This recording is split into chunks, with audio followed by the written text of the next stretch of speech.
واختلاف الليل والنهار لآيات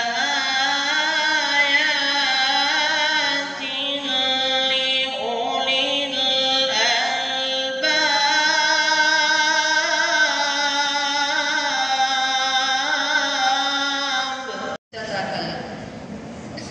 We stand in salute to the national anthem of the Islamic Republic of Pakistan and the national anthem of the Islamic Republic of Iran.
میرسد مردی که زنجیر غلامان بشکند، دیدم از روزن روزگار زندان شما. Today marks one of the national holidays of the Iranian nation. 45 years back, these days, one of the most striking mass revolutions of the 20th century emerged victorious under the leadership of Imam Khomeini. The Islamic Republic of Iran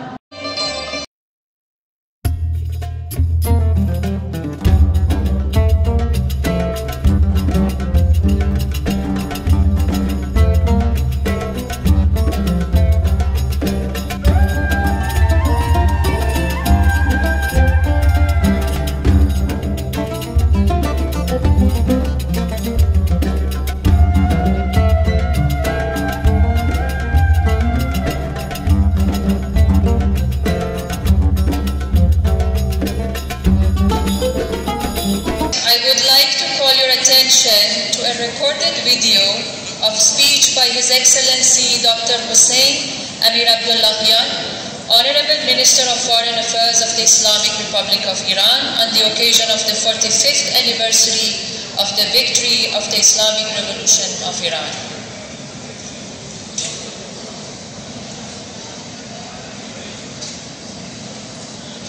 بسم الله الرحمن الرحیم.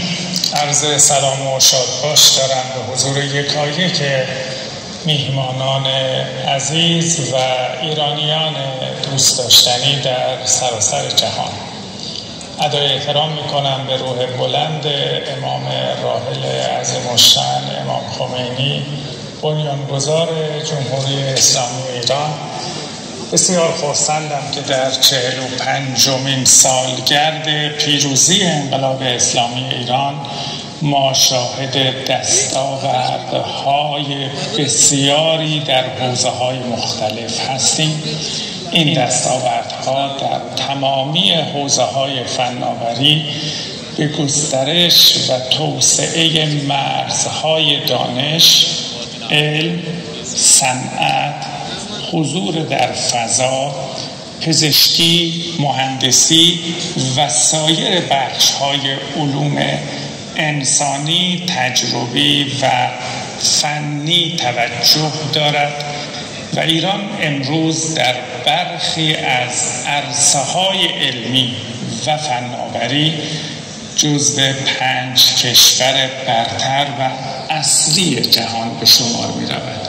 این چیزی است که در سایه توانمندسازی زنان و جوانان به عنوان قشری مهم و بسیار تأثیرگذار پس از پیروزی انقلاب اسلامی در ایران به وجود آمده است. در واقع توانمندسازی زنان و جوانان سهم مهمی در این دستاوردهای بزرگ انقلاب ما در ایران داشته است. ایرانیان خارج از کشور یک سرمایه بزرگ به شمار می آیند. هر جا نامی از ایران و ایرانی در جهان وجود دارد، پیشرفت، علم و گسترش مرزهای دانش رو در آن محیط خارج از کشور شاهد بوده. ما به وجود ایرانیان عزیز در سراسر جهان افتخار می‌کنیم. همکاران من در سفارتخانه‌ها و سرکنسولگری‌های جمهوری اسلامی ایران در سراسر جهان به طور کامل برای ارائه همه گونه تسهیلات و خدمات کنسولی به ایرانیان عزیز آمادگی کامل دارند. مایلم تأکید کنم که تمرکز برخی طرف‌ها بر تداوم یک جانبه گرایی ریشه در بسیاری از بحران‌ها، عدم قطعیت‌ها و عدم ارائه راه حل‌های سیاسی و بین‌المللی و طبعاً گسترش دامنه جنگ و ناامنی‌ها در مناطق مختلف جهان دارد.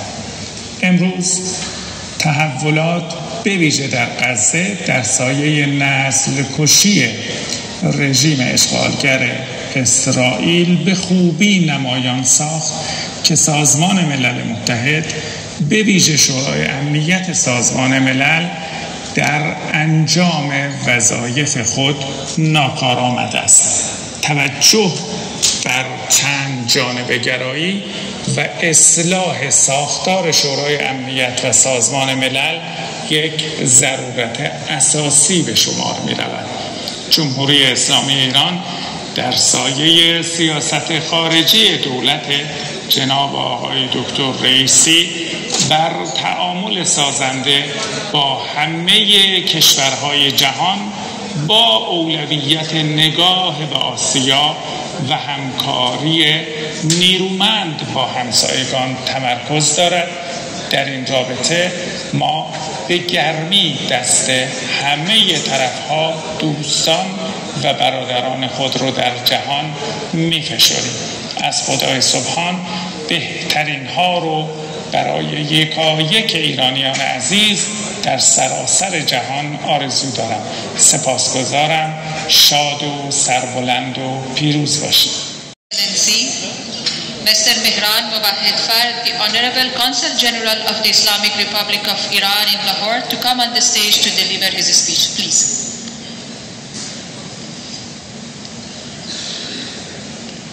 Bismillah ar-Rahman ar-Rahim. Your Excellency Mr. Muhammad Waliur Rahman, Honorable Governor of Punjab, distinguished guests, ladies and gentlemen. At the outset, I should like to warmly welcome you and express my sincere gratitude for attending the 45th anniversary of the glorious victory of Islamic Revolution and our National Day. Although it could be easier to continue in English, but as a tribute to Hazrat Iqbal, let's benefit from the Persian, the language that late Iqbal used in his poetry. پارسی از رفعت اندیشه‌ام در خورد با فطرت اندیشه‌ام. 45 سال پیش انقلاب اسلامی ایران با شعار استقلال، آزادی، جمهوری اسلامی به پیروزی رسید و از آن روز نگاهی نو از جمله در سیاست خارجی و به ویژه با همسایگان ارائه شد. در این 4 دهه و علیرغم همه فشارها و توطئه‌های خارجی، ایران در حوزه‌های مختلف از رفاه اجتماعی تا علوم مختلف پیشرفت‌های قابل توجهی دست پیدا کرده است. ظالمانه‌ترین و گسترده‌ترین کارزار تروریسم اقتصادی دشمنان صلح و امنیت ایران و منطقه که از تحریم تا تحریم فلج کننده و فشار حداکثری توسعه یافت هرگز نتوانست اهداف بزرگ ملت ایران را تغییر دهد. تحریم‌هایی که در معارض آشکار با هنجارهای حقوق بین‌الملل، اصول منشور ملل متحد و حتی حقوق بشر است. ایران در عرصه روابط خارجی به توسعه مناسبات بین‌المللی و منطقه‌ای و تحکیم روابط با کشورها و همسایگی خوب متعهد است. سرنوشت دولت‌ها و ملت‌های این منطقه بنا به القاهای مشترک به یکدیگر پیمان خورده است و توسعه روابط حسنه با همسایگان اصلی ثابت در سیاست خارجی ایران است. جناب آقای گاورنر، به عنوان سرکنسول جمهوری اسلامی ایران مایلم برگزاری انتخابات اخیر در پاکستان را تبریک می‌گویم. حضور فعال مردم در انتخابات نشانه مردم‌سالاری پویا و ثبات پاکستان است. برای دولت و ملت پاکستان صلح و رفاه آرزو می‌کنم. اشتراکات فراوان تمدنی، دینی، فرهنگی و زبانی در روابط دیرینه و برادرانه ایران و پاکستان نشان دهنده ظرفیت‌های بزرگ و افق‌های درخشان است. به دلیل همین اشتراکات است دو کشور در فرصت‌های فراوانی برای همکاری در حوزه‌های اقتصادی، تجاری و فرهنگی و گردشگری در اختیار داریم. ما به اشعار شیرین و دلنشین علامه اقبال به زبان فارسی افتخار می‌کنیم. در عرصه اقتصادی و تجاری با توجه به اینکه اقتصاد دو کشور مکمل همدیگر هستند، ظرفیت‌های بالقوه و بالفعل قابل توجهی برای توسعه روابط میان دو کشور وجود دارد. سال گذشته گام‌های خوبی برای ارتقای تجارت بین دو کشور برداشته شد و جای خرسندی است که تجار دو کشور مسیر همکاری را پیدا کردند. ما با آینده این روابط بسیار امیدواریم. سال گذشته تعداد قابل توجهی از تجار پاکستان در نمایشگاه ایران اکسپو در تهران شرکت کردند. امسال نیز ایران اکسپو از 27 آوریل تا اول می در تهران برگزار می‌شود. آمادگی داریم حضور تجار پاکستانی در این نمایشگاه را تسهیل کنیم. دو کشور به عنوان قربانی تروریسم و افراطیگری مسئولیت مشترکی در مبارزه با این پدیده‌های شوم و قاچاق مواد مخدر به عنوان عامل بی‌ثباتی دارند و تاکنون در این راه هزینه‌های سنگین معنوی و مادی فراوانی را تحمل کردند. به روان شهدای پاکستان و ایران، به خصوص قهرمان بزرگ مبارزه با تروریسم و افراطیگری، شهید سپهبد قاسم سلیمانی که به دست حامیان داعش به شهادت رسید درود می‌فرستیم. جناب آقای گاولده، مهمانان گرامی، آنچه که امروز در افغانستان شاهدیم نتیجه بیش از 40 سال اشغالگری و مداخله خارجی در این کشور است و در سالهای اخیر مسدود کردن دارایی‌های مردم افغانستان توسط اشغالگران بر مشکلات مردم این کشور افزوده است. مهاجرت میلیون‌ها شهروند افغانستان که کشور من میزبان بیش از 6 میلیون نفر از آنان است، ناشی از ادامه وضعیت نامناسب دوران اشغال است. جامعه جهانی، خصوصا کشورهایی که در اشغال افغانستان نقش اساسی داشتند، نباید مسئولیت خود را در شکل‌گیری این وضعیت فراموش کنند. در 4 ماه گذشته جهان شاهد هولوکاست واقعی و بی‌سابقه در غزه و فلسطین است.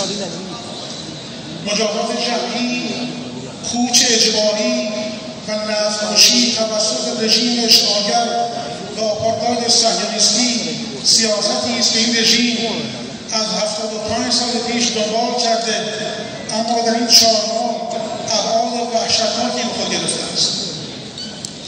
صرف نظر از هر عنصری مانند نژاد و زبان و مذهب، مسئله فلسطین مسئله انسانی است و جهان امروز شاهد نقض سیستماتیک حقوق طبیعی و بنیادین ملت فلسطین است، در حالی که ناکامی مطلق ایده موسوم به راه حل 2 دولت پس از 35 سال کاملا آشکار شده است. جمهوری اسلامی ایران اعتقاد دارد که تنها راه حل بحران فلسطین برگزاری همه پرسی ملی با مشارکت همه فلسطینیان اصیل، اعم از مسلمان، یهودی و مسیحی، به عنوان یک راه حل دموکراتیک و مسالمت‌آمیز برای پایان دادن به این تراژدی 75 ساله است. آرزوی صلح و بهروزی برای دولت و ملت پاکستان و امت اسلامی. بار دیگر از حضور شما مهمانان گرامی در این جشن سپاسگزارم. سخنم را با شعری از ملک الشعرای بهار پایان می‌بخشم. گمان مبر که بود بیشتر از ایرانی، گمان مبر که بود بیشتر از ایرانی، کسی به روی زمین دوستدار پاکستان. Thank you very much. نحمد و نصلی علی رسوله الکریم. بسم الله الرحمن الرحیم. His Excellency Brother Mr. Mehran Mahwan Farooq, Consul General of Islamic Republic of Iran, His Excellency Darmush Bastov, Consul General Turkey, His Excellency Qazi Humayun Freed, Honorary Consul General Bangladesh, His Excellency Mr. Yasin Joya, Honorary Consul General Sri Lanka, Mr. Kashif Anwar, President Lahore Chamber of Commerce and Industry, and many other distinguished guests, ladies and gentlemen, Assalamu alaikum. Indeed, it is my honor and privilege to stand before you today as we gather to celebrate the 45th anniversary of Islamic Revolution of Iran. On behalf of the people and government of Pakistan, I extend my warmest greetings and best wishes to the brotherly people of Iran on this auspicious occasion. Pakistan and Iran have a long history of bilateral relations anchored in culture and values. Both countries have deep people-to-people contacts and maintain regular high-level exchanges. As we celebrate the Iranian Day, we reflect on the shared aspirations and common challenges that unite us. Pakistan and Iran have consistently worked together to promote peace, stability, and prosperity in our region and beyond. Our cooperation spans various fields, including trade, energy, security, and culture. We also share with us many values and assets, and one of the common assets we have is Allama Muhammad Iqbal. Whenever I have met my counterparts or other delegations or people of Iran, the respect and the association they have and the love they have with Allama Muhammad Iqbal, and commonly known as Iqbal Lahori in Iran, and the revolutionary kalam of Iqbal, which is the way it is revered upon and is respected in Iran. I think it's a bond with both of us, both the countries bring together. The strategic location of Pakistan and Iran makes us natural partners in regional connectivity and economic development. Regional trade and economic corridors present immense opportunities for enhancing connectivity and fostering economic integration in the region. In the face of global challenges, it is imperative that regional countries contribute positively to the benefit of our region and beyond. Our shared vision for a peaceful and prosperous future drives our efforts to promote dialogue, understanding, and cooperation among nations. Pakistan and its leaders and people stand firm in their commitment to establish better relations with neighbors and promote trade and exchanges for betterment of the people of both countries.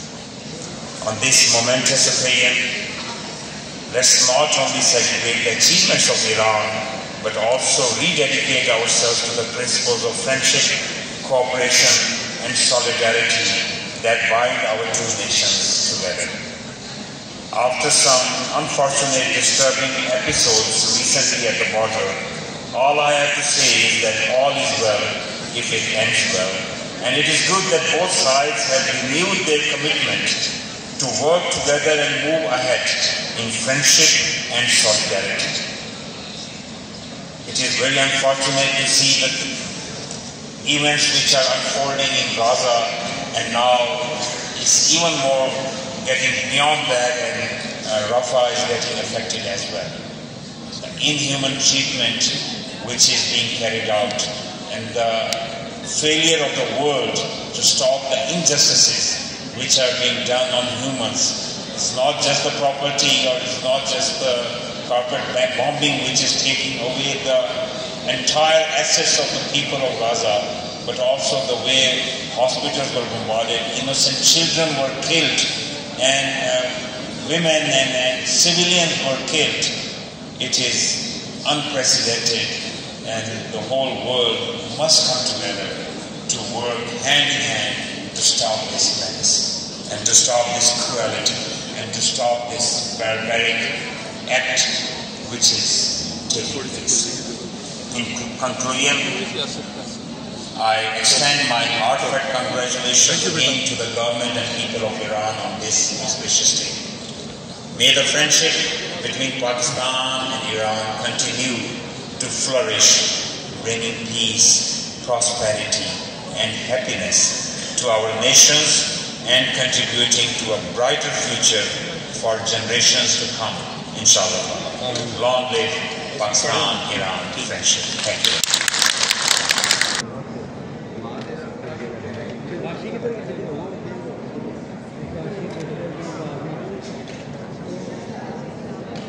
भाई thank you, मेहरबानी।